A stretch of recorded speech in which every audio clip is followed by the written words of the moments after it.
সুরে আমাদের মন ভরিয়ে দেওয়ার জন্য। প্যাডে আছেন বিষ্ণু অধিকারী, তবলায় আছেন নীলোৎপল সরকার, কিবোর্ডে আছেন সৌমিত্র দাস এবং গিটারে টুটুল রয়। একটা জোরে হাততালি সবার জন্য। অনেক ধন্যবাদ।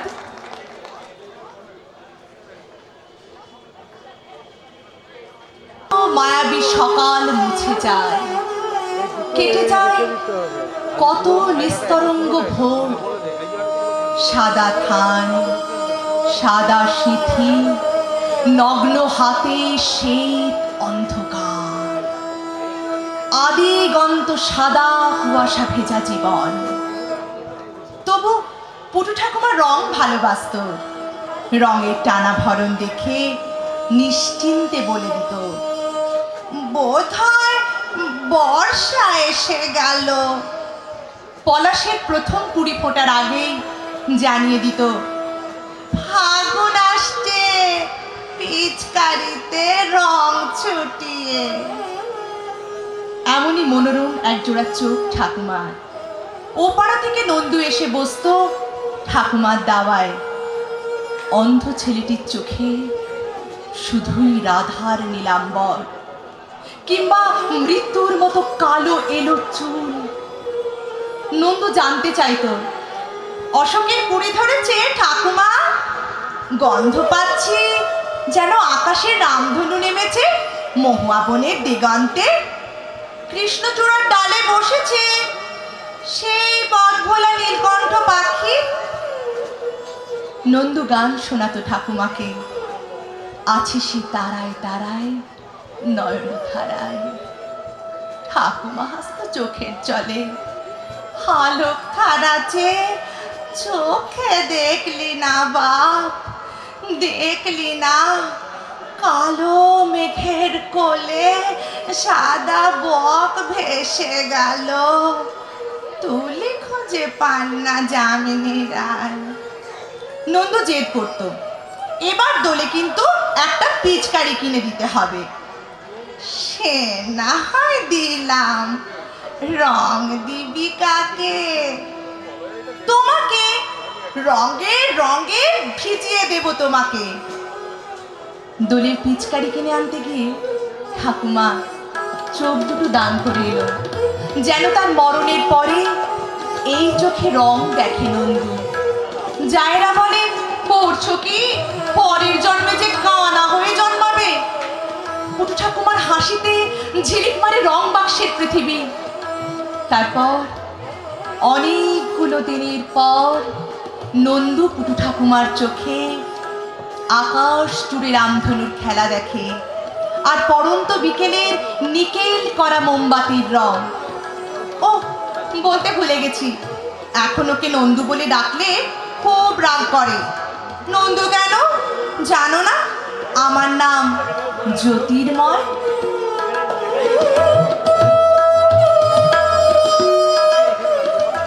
আমার দ্বিতীয় নিবেদন।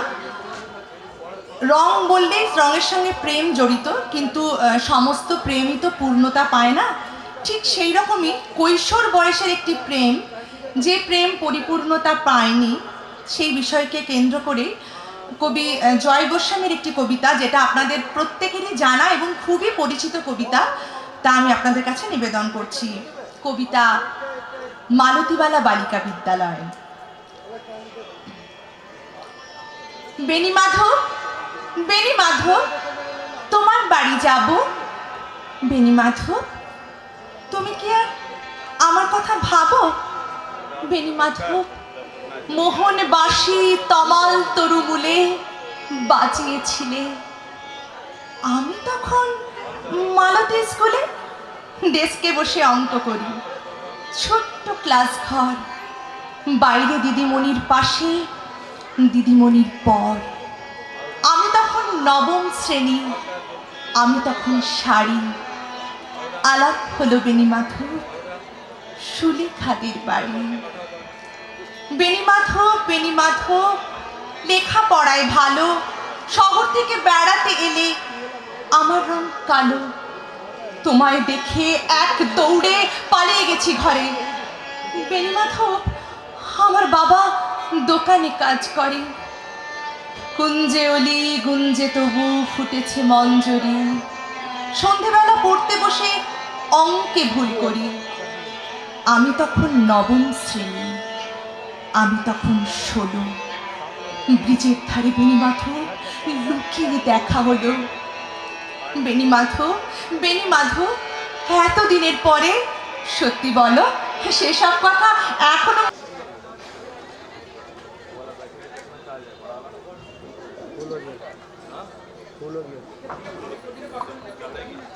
হ্যালো হ্যালো এতক্ষণ আবৃত্তির অনুষ্ঠানে শিল্পী ছিলেন অর্পিতা মুখার্জি দে। আমাদের এর পরের অনুষ্ঠানটিও আবৃত্তির অনুষ্ঠান। শিল্পী লিপিকা রায় অত্যন্ত স্বনামধন্য একজন আবৃত্তি শিল্পী। দীর্ঘদিন ধরেই এই আবৃত্তি চর্চার সঙ্গে তিনি যুক্ত রয়েছেন এবং কবিতা, আবৃত্তি এগুলোই তার জীবনযাপনের অন্যতম গুরুত্বপূর্ণ অঙ্গ। লিপিকা এবারে আবৃত্তি পরিবেশন করবেন, আর তারপরে কে আছে সেটা অভিরূপা আপনাদের জানাবে। নরম একটা সাদা প্রজাপতির মতো মা শুয়ে আছে সোফায়, কপালের চিবুকে মাকড়সার জাল, প্রতিটি সুতো রেখায় আঁকা দিনলিপি এক ব্যর্থ নারী জন্মের। মা কখনো প্রেমে পড়েনি, জীবন ভোর শুধু মেনেছে ও মানিয়ে চলেছে। ভালোবাসার থেকে ভয় করেছে অনেক বেশি, কোনোদিন কর্তৃত্ব করেনি। বাবা, ঠাকুমা ও বর্দার ইচ্ছাধীন সংসার রাজত্বে হতে বাধ্য প্রজা। মার কোনো ইচ্ছেই কখনো ফলবতী হয়নি। এক সময় মার আর কোনো ইচ্ছেই ছিল না। রাতে হঠাৎ ঝাঁপিয়ে বৃষ্টি নামলে মা ঘুরে ঘুরে জানলা বন্ধ করবে। এমনই বিশ্বাস ও নির্ভরতায় আষাঢ় মাসেও শিয়রের জানলা খোলা রেখেই ঘুমোতাম আমরা। বিনিময়ে মাকে আমরা কোনো নির্ভরতা, নিশ্চয়তা দিতে পারিনি। মুখের আঁকি পুঁকিতেই সেই যন্ত্রণার কথা লেখা আছে। ঘর আছে, সোফা আছে, মাঠ নয়। মার শুয়ে থাকার ভঙ্গিটায় কি অনিশ্চয়। মা আমাদের অঙ্কুর থেকে বৃক্ষ করে তুলেছেন। আমরা মায়ের পায়ের তলার মাটি সরিয়ে আমাদের নাবাল জমি ভরাট করেছি। আপন গর্ভজাত সন্তানদের আশ্রিতা মা, নিজ গৃহে পরবাসী, ঠিক আমাদের জন্মভূমির মতো। দ্বিতীয় নিবেদন সীতা, ঈর্ষা কবিতা জয়দেব বসুর। সীতা এমনই এক বঞ্চিত নারীর প্রতিভূ, যার এক সুস্পষ্ট ধারণা মোটামুটি আমরা পাই এই ঈর্ষা কবিতাতে, তার ভাবনার।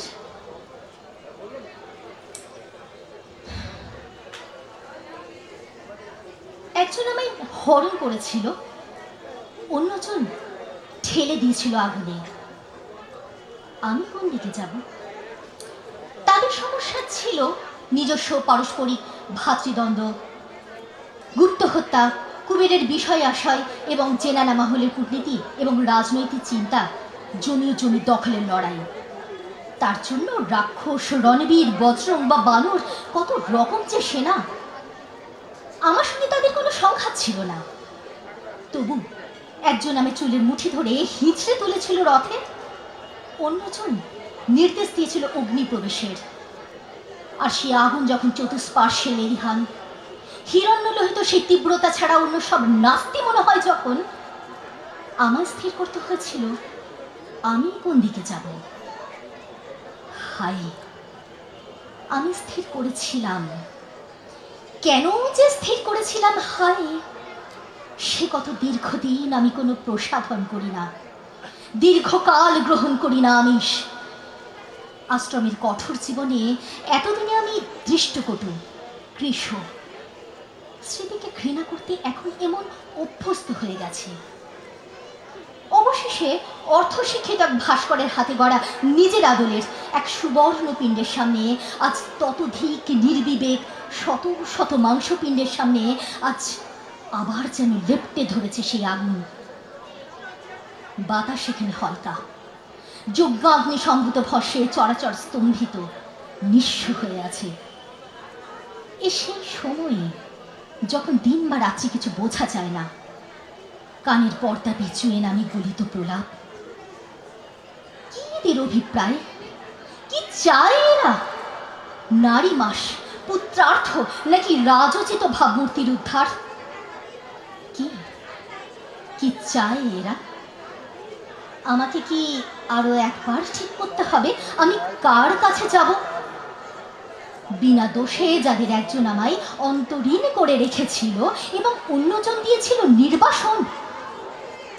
হে অযোধ্যার পুরুষগণ, যাদের জন্য আপনারা প্রস্তুত করেছেন ঘৃত পক্কতুণ্ডুল, যাদের সন্তান আপনারা ধারণ করেন গর্ভে, যাদের কল্যাণ কামনায় আপনাদের হাতে শঙ্খ কঙ্কন, তারাই তুলেছিল আমার নির্বাসনের দাবি। মাননীয়া রক্ষকুলবধূরা, চতুষ্ষষ্ঠী ক্রীড়ায় আপনারা যাদের অঙ্কশাইনী হন, যাদের তুষ্টির জন্য ব্যবহার করেন কুমকুম, তাম্বুল ও লৌথ্র রেণুকা, যাদের উদ্ধারের জন্য আপনারা এমনকি যুদ্ধযাত্রাতেও পিছপা নন, অশোক কাননের বহির্দ্বারে তারাই ছিল আমার প্রহরী। প্রতিদিন তাদের দৃষ্টি আমাকে লেহন করেছে, অহোরাত্রি শুনতে হয়েছে যৌন উপহাস।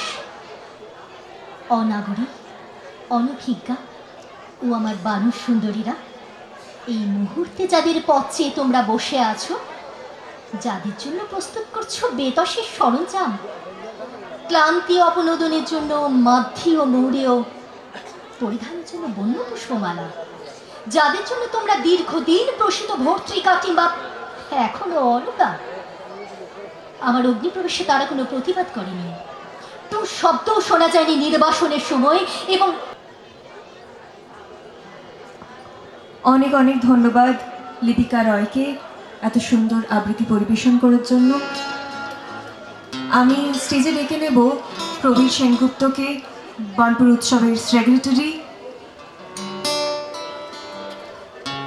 বার্নপুর উৎসবের সেক্রেটারি প্রবীর সেনগুপ্তকে স্টেজে ডেকে নেব।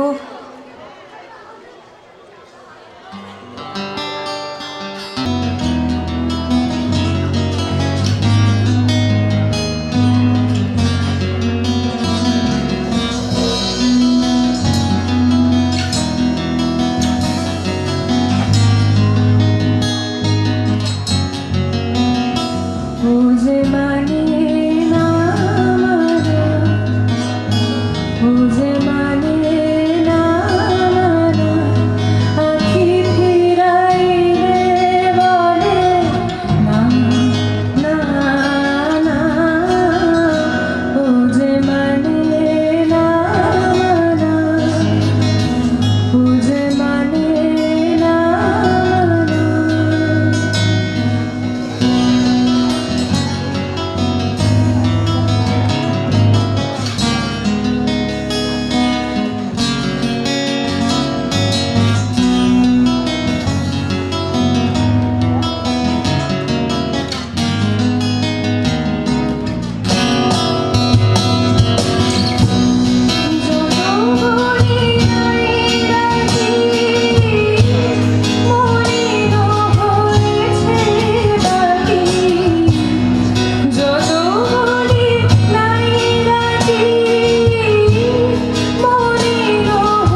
আশা যদি খুঁজে ফিরে হারানি ছলনার গতিবিধি ভাঙে ভিড়ে তা জানিও ছলনার গতিবিধি ভাঙে ভিড়ে তা জানিও বলো না রাধিকা যেও না প্রিয় বলো না রাধিকা যেও না প্রিয় চলে যেতে চায় সে যদি চলে যেতে চায় সে যদি চলে তাকে যেতে দিও বলো না রাধিকা যেও না প্রিয় বলো না রাধিকা যেও না প্রিয়।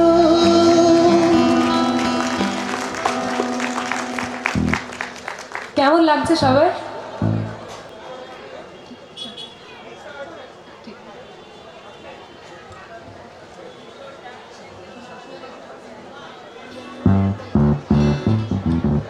শুরু করছি তো। এটা ভীষণ চেনা একটা গান, চাইলে সবাই গাইতে পারেন, হাততালি দিতে পারেন, যা ইচ্ছা।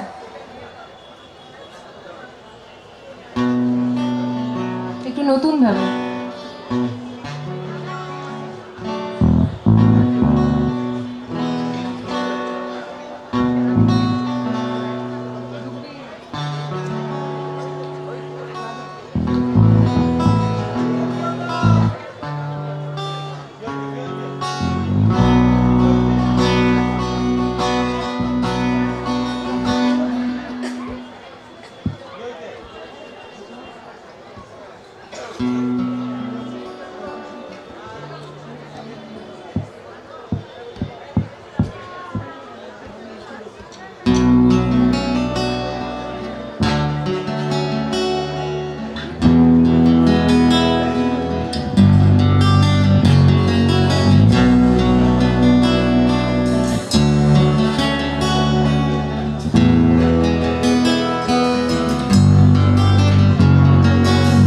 হাজার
এই কম সময়ে আপনাদের কাছ থেকে যে ভালোবাসাটুকু পেয়েছি এটা সত্যি মানে আমি ভাবতে পারিনি যে আমি এতটা ভালোবাসা পাবো। ভীষণ ভালো লাগছে।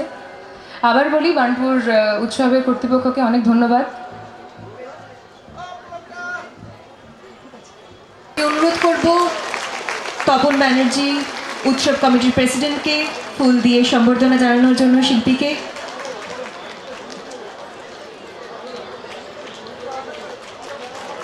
ধন্যবাদ।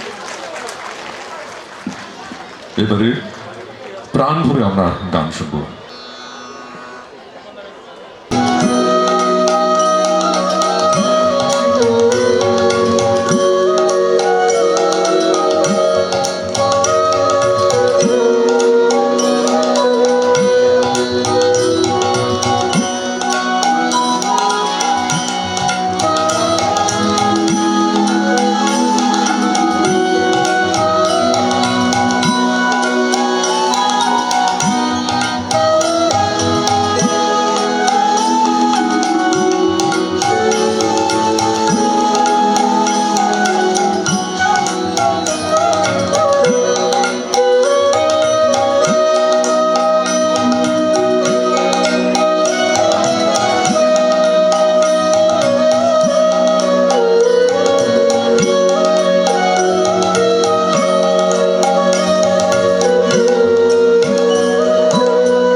উপস্থিত সকল গুরুজন গুণীজনদের জানাই আমাদের সকলের তরফ থেকে সশ্রদ্ধ প্রণাম এবং অজস্র ভালোবাসা এবং শ্রদ্ধা।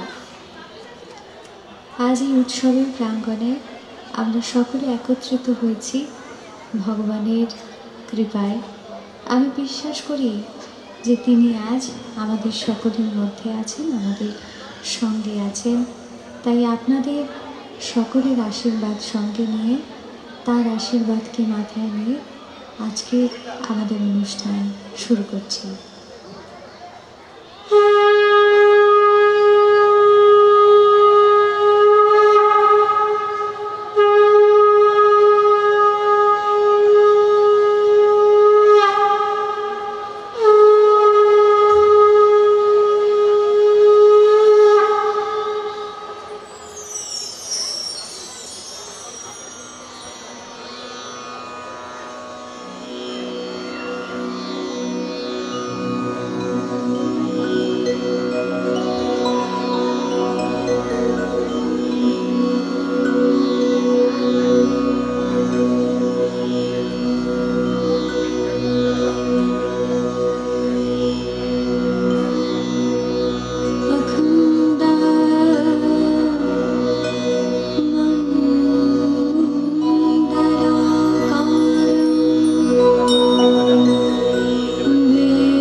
জীবন হয় সম্পূর্ণ, সেই জীবন পায় এক সঠিক পথ, সঠিক গতি। আমরা সকলেই তুচ্ছ জীব, তাই গুরু ভগবান সৎ গুরু পরম গুরু যেন তার কৃপা আমাদের উপর সদা সর্বদা বর্ষণ করেন। তার রাতুল চরণে আমরা মুক্ত চিত্তে, নির্মল চিত্তে এইটুকুই প্রার্থনা করি।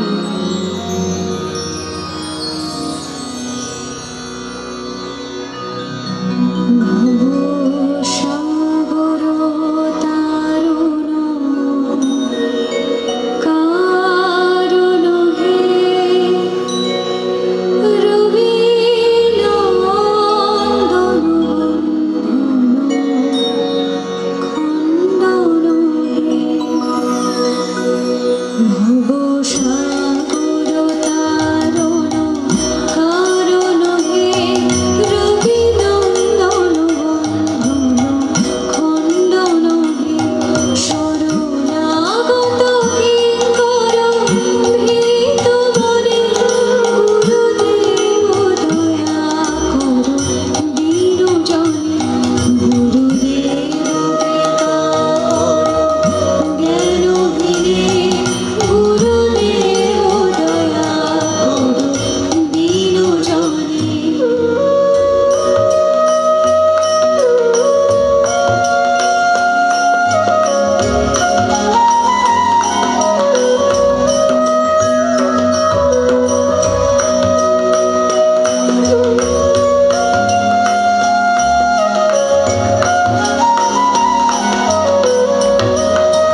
ভগবান, তিনি এলেন নর্কে আবার নতুন করে শ্রী গৌরাঙ্গের রূপ ধারণ করে নদিয়া ধামে। গানে গানে বর্ণনা করে কেন এই কথা বলা হচ্ছে। ও সে যে বাজে বাঁশি ফিরেছে সদাই,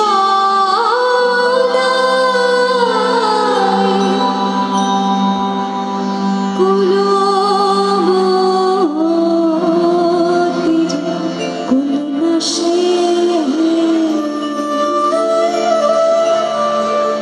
সেই কালা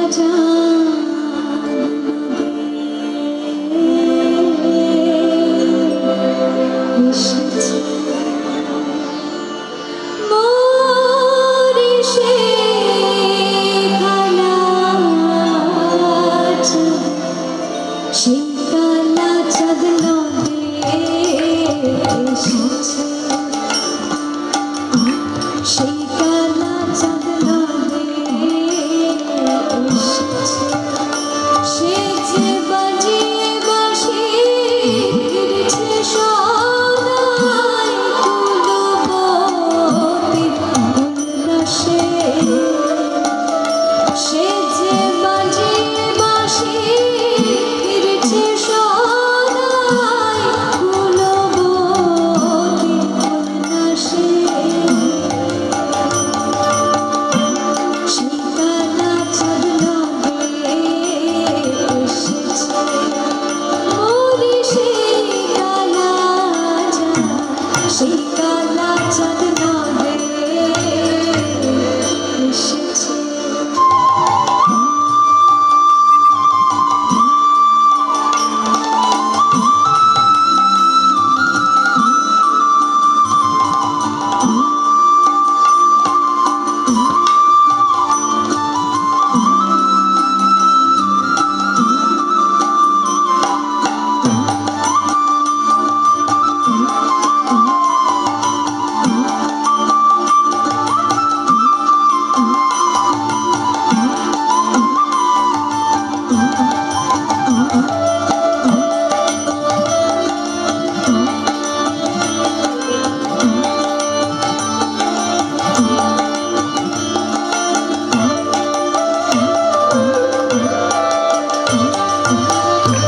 মুজবি জ্যোতি কালার পেরে আগে জানে যাতা কেমন রীতি। সাধক বলছেন কৃষ্ণ প্রেম করতে চান, কৃষ্ণ প্রেমের যে কিছু নিয়ম কানুন রয়েছে, তা কি সেই নিয়ম? মুজবি জ্যোতি কালার পেরে আগে জানে যাতা কেমন রীতি। প্রেম করা নয় প্রাণে মরা, প্রেম করা নয় প্রাণে মরা, অনুমানে তা মুছিয়েছে। সেই কালা চাঁদ নদে এসেছে, মোরে সেই কালা চাঁদ, সেই কালা চাঁদ নদে এসেছে।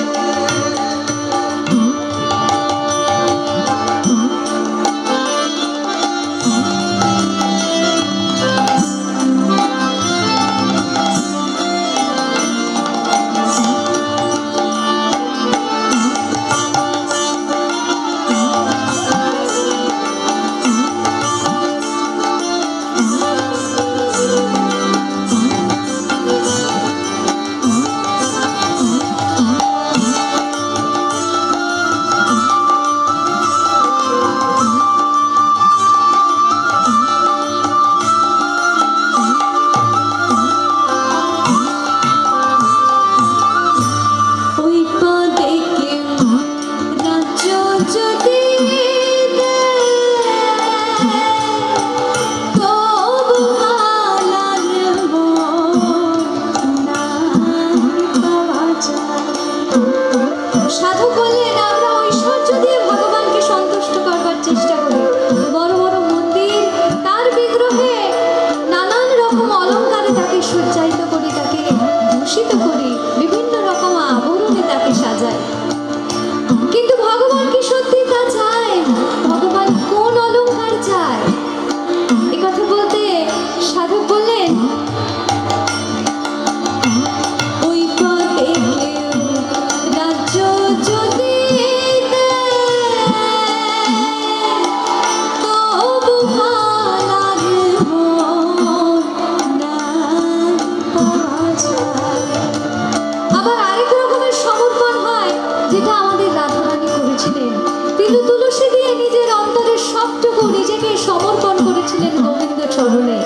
এই সমর্পণও আবার ভগবান গ্রহণ করেন।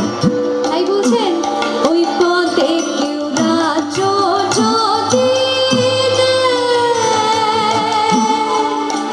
তবু কালার মন নাহি পাওয়া যায়। তখন রাধা বলে কাঁদিয়েছিলে, রাধা তখন কৃষ্ণ বলে কেঁদেছিল, আর আজ এখন গৌরাঙ্গ হয়ে নিজেই কৃষ্ণ কৃষ্ণ রাধা রাধা বলে কেঁদে বেড়াচ্ছেন, তাই তো? রাধা বলে কাঁদছে এখন সে, রাধা বলে কাঁদছে এখন সে, আগে রাধারে কত কাঁদিয়েছে, সেই কালা চাঁদ নদে এসেছে, মোদি সেই কালা চাঁদ, সেই কালা চাঁদ নদে এসেছে।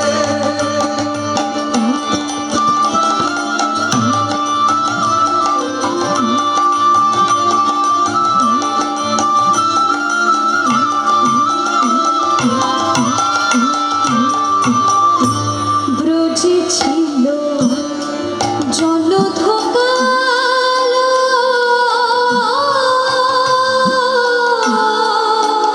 রাধার প্রেম সাধনে গৌর ব্রজে ছিল জলধকাল, রাধার প্রেম সাধনে সে গৌরাঙ্গ হলো। যারা চৈতন্য চরিতামৃত পড়েছে তারা দেখেছেন যে সেখানে বিবরণ দেওয়া রয়েছে যে কেন গৌরাঙ্গ রাধারূপ বর্ণ ধারণ করে নদিয়ায় জন্মগ্রহণ করেছিলেন। কারণ তিনি রাধা রানীর প্রেমের রসাস্বাদন করবার পিপাসায় জন্মগ্রহণ করেছিলেন, আর তার জন্য একটি উপকরণ ছিল রাধার বর্ণ, অর্থাৎ অন্তরে গোবিন্দ আর বাইরে তার রাধা ভাব ছিল, যাতে তিনি উপলব্ধি করেন যে রাধার প্রেম কেমন ছিল। সেই রস আস্বাদনের জন্যই তিনি জন্ম নিয়েছিলেন আমাদের নদিয়া ধামে, তাই তো? ব্রজে ছিল